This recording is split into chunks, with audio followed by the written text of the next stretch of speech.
I'm Jen Highlander. And I'm Sarah Gaddis. Welcome to Literary News Television.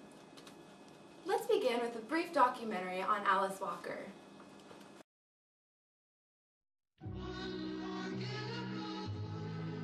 Alice Walker was born on February 9, 1944 in Eaton, Georgia to Willie Walker and Minnie Grant Walker.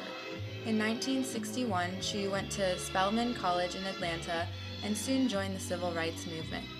From there, she transferred to Sarah Lawrence College in New York and received her Bachelor's of Art degree in 1965. In 1967, she married Melvin Rosenman Leventhal, a white civil rights lawyer.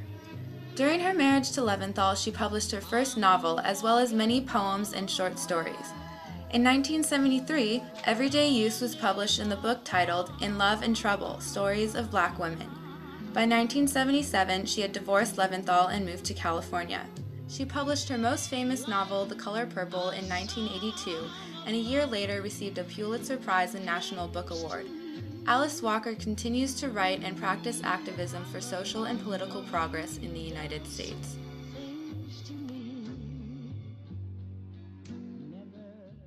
And there we have it, a short peek into Alice Walker's life as a womanist writer. Next up, our first look at everyday use from a formalist perspective. A prime example of a formalist perspective is Nancy Tutton's article entitled Alice Walker's Everyday Use. She argues that the moral of this story is that silence is better than the misuse of language. She expresses how the story shows that language should not be used as a tool to oppress people, rather, it should be used to bring people together. By not associating the story with Walker's activism, we see one example of how her formalist approach influenced her analysis. She rejected any biographical information on Alice Walker and instead focused on a close reading of the text. Throughout the essay, she dismisses other critics' ideas about the story in favor of her correct interpretation.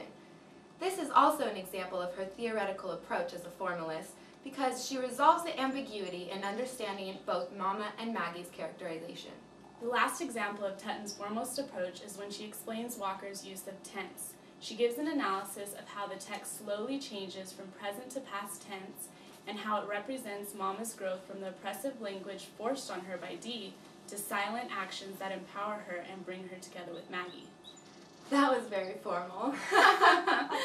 Yesterday we had a chance to interview with one of our very important literary scholars, Becky Reed, and she gave us a glance into everyday use from a structuralist point of view. I'm here with Becky Reed today to discuss another perspective on Alice Walker's everyday use. Hi Becky, and thank you for joining me today. Thank you, Jen. It's a pleasure to be here.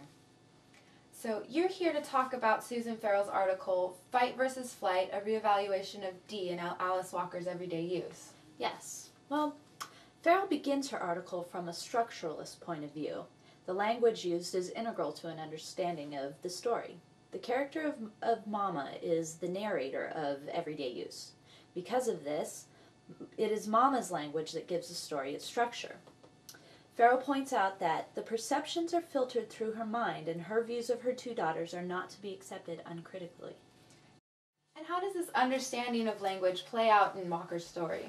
Well, Jen, most critics tend to overlook this aspect, taking Mama's narration for granted.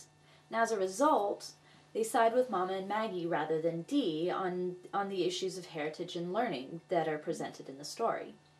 And as a side note, Farrell wonders how the structure of the story would change if the story were told from Dee's point of view rather than Mama's. That's interesting. So how does that element of narrative structure affect the relationships between Mama and her daughters? Well, within the structure of her own narration, Mama sets up a binary between herself and Dee. And while Mama has a certain understanding of her heritage, she's fearful and timid about expressing it. Whereas Dee, on the other hand, is seen by Mama as fearless. She's willing to stand up and she's willing to fight for what she knows and believes in. So where does Mama's daughter Maggie fit into this? Well, Maggie fits into the structure of the binary too. She's timid and quiet like Mama, and therefore she falls on the fearful side of the binary. Okay, and how does the binary between fearful and fearless play out between the characters? Well, the story comes to its turning point in the scene when Mama and Dee argue over the quilts. But unlike most structuralists, though, Farrell sees a dissolution of Mama's constructed binary. When Mama decides that Maggie should keep the quilt, she has to shake off her own timidness and stand up for Maggie. And this action, in essence, breaks up the binary, because Mama must take on Dee's fearlessness in order to take Maggie's side, and because Maggie remains timid about her rights for the quilts.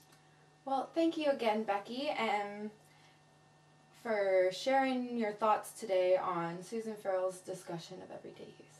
You're welcome. Thanks, Jen, for that insightful interview with the insightful Becky Reed.